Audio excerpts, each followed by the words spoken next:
Hi, my homeopathic friends. I am Dr. Ganesh Shankar Pandey, founder and director of a hospital known as Lavasa Homeopathic Hospital, which is situated in Naini, Prayagraj, Uttar Pradesh. आज मैं आपके साथ एक नए topic पे चर्चा करने के लिए उपस्थित हुआ हूँ। ये टॉपिक है जिससे हम लोग केस टेकिंग किया करते हैं होम्योपैथिक रूब्रिक के बारे में, क्योंकि अगर हमें एक बार पिक्चर मटेरियल मेडिका के मेडिसिन की पिक्चर भी ना मालूम हो और केवल रूब्रिक हमें समझ में आए, कि रूब्रिक की भाषा हमें समझ में आए और रूब्रिक लेना हमें समझ में आए, तो हम पूरे केस को क्रैक कर सकते हैं। कई बार हमें पिक्चर मालूम होंगी, लेकिन हमें कितनी पिक्चर्स मालूम होंगी। और कई मेडिसिन में बाइपोलरिटी मिलती है। कभी वही पेशेंट गरीब अवस्था में मिलता है, कभी वही पेशेंट अमीर अवस्था प्रकट करता है, कभी वही दुखी होता है, कभी वही सुखी होता है। तो इसलिए सबसे सही तरीका हमें आज तक जो समझ में आया है वो केस टेकिंग में रूब्रिक का सही सिलेक्शन करना।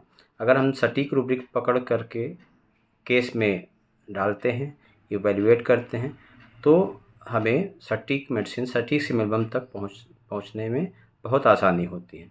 इसलिए मैंने ये निश्चय किया है कि कुछ जो रूब्रिक हैं होम्योपैथिक रिपर्टरी की, बाइंड सेक्शन की, उनको मैं डिस्कस करूँगा। उसी सीरीज़ में आज ये मेरा पहला वीडियो है रिपर्टरी सीरीज़ का। तो आज मैं लूँगा एब्रप्ट। ये एब्रप्ट मीन्स होता है रूखा व्यवहार या सडन अनएक्सपेक्टेड, जो कि हमको उससे कोई एक्सपेक्ट नहीं होता कि हम अचानक से वो पेशेंट कुछ कर देगा। हमें पेशेंट आके ये तो नहीं कहेगा कि मैं एब्रप्ट हूँ, हम सीधे एब्रप्ट रूब्रिक ले लेंगे और केस के हिसाब से मेडिसिन देंगे। अब हम इसमें कैसे जानें कि ये पेशेंट एब्रप्ट है, हमें कब एब्रप्ट को लेना है।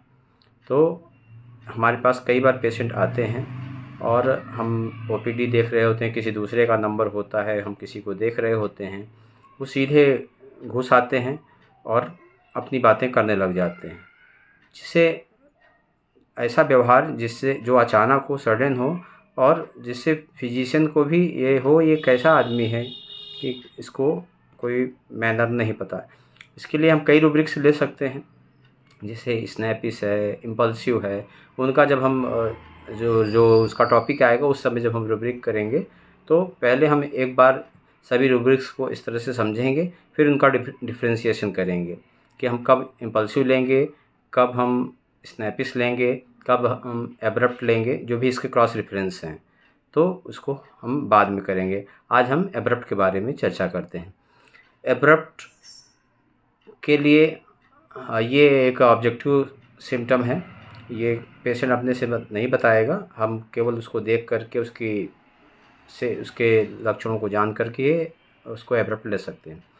तो एक तो हमने बताया कि पेशेंट, एक वर्जन ये है पेशेंट का सीधे आ करके डिस्टर्ब करेगा और बोलेगा कि अपनी बातों को अचानक से कहने लग जाए कि हमें ये बीमारी हो, बीमारी, ये बिना सोचे। एक दूसरा वर्जन ये है कि पेशेंट आपके पास आएगा, बैठा रहेगा और कुछ नहीं बोलेगा।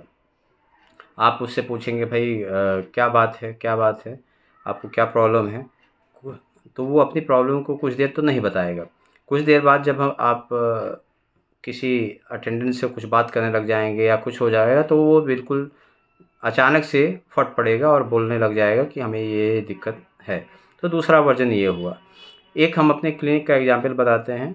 एब्रप्ट रूब्रिक पे हमने अभी बहुत सारे केसेस तो नहीं सॉल्व किए, लेकिन कुछ ही केसेस सॉल्व किए हैं, जिसमें ये एक केस था।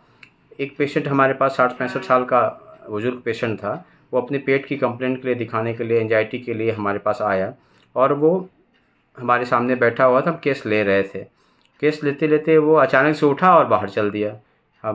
तो उस समय हमने इस रूब्रिक को अप्लाई किया था एब्रप्ट, और भी सिम्टम ले करके उसको नक्स वोम दिया था, और जिससे वो ठीक हुआ। हमने उससे बाद में वो जब लौटा तो हमने उससे पूछा था क्या करने गए थे, तो उसने बोला चाय पीने गए थे। अब आप ये सोचिए कि कोई पेशेंट आपको दिखा रहा है और अचानक से उठ कर चला जाए और वो बोले, तो कैसा आपको लगेगा। यानी कि रूखा व्यवहार जो आपको ख़राब लगे, तो उससे आपको ये समझ में आएगा कि ये पेशेंट एब्रप्ट, लेकिन उसमें क्या होगा, अचानक से ऐसा व्यवहार करेगा। उसके कुछ अटेंडेंट से पूछने पे उसके नेचर के बारे में भी पता चलता है। कभी कभी अटेंडेंट बताते हैं कि ये इसका नेचर एब्रप्ट है। कैसे? उससे वो बताएगा कि अटेंडेंट बताएंगे कि ये साहब इनका ये बहुत मूडी आदमी है। ये हम बाद में इसको दूसरी रूब्रिक से भी इसको डिफ्रेंशिएट करेंगे कि मूड रिपल्सिव क्या है, इम्पल्सिव क्या है, क्योंकि ये मिलते जुलते रूब्रिक हैं। तो ये बहुत मूडी आदमी है और इनके मूड से तो हम परेशान आज हो गए हैं। हमने पूछा क्यों, क्या हो गया? बोले कि जैसे ये कहीं जाने का प्लान बनाते हैं और सब लोग तैयारी कर चुके होते हैं और उसी समय ये बोलते हैं हमको नहीं जाना है। ये सारी तैयारी होने के बाद हमको नहीं खाना है। खाना बनवाएंगे, बोलेंगे ये खाना बनाओ, वो खाना बनाओ, और उसके बाद फिर बोलेंगे कि नहीं मुझे नहीं खाना, तुम लोग खा लो। तो ये इस तरह का व्यवहार है। तो इसमें क्या होता है, एब्रप्ट में जो पेशेंट होता है वो एक रूखा व्यवहार करता है, अचानक व्यवहार करता है। अचानक से वो बोलना, आपके साथ कन्वर्सेशन हो रहा है, करते करते बिल्कुल शांत हो जाएगा, बोलेगा ही नहीं। फिर ऐसा लगेगा कि इसको क्या हो गया। इसी तरह से कभी कभी शांत रहेगा और बोलना चालू कर देगा। इसलिए ये बहुत से केसेस में तो नहीं मिलता है, लेकिन कुछ केसों में मिलता है। जहाँ मिलता है वहाँ से हम इसको इस रूब्रिक को लेकर के केस तक पहुँच सकते हैं। Thank you. आज के लिए इतना ही।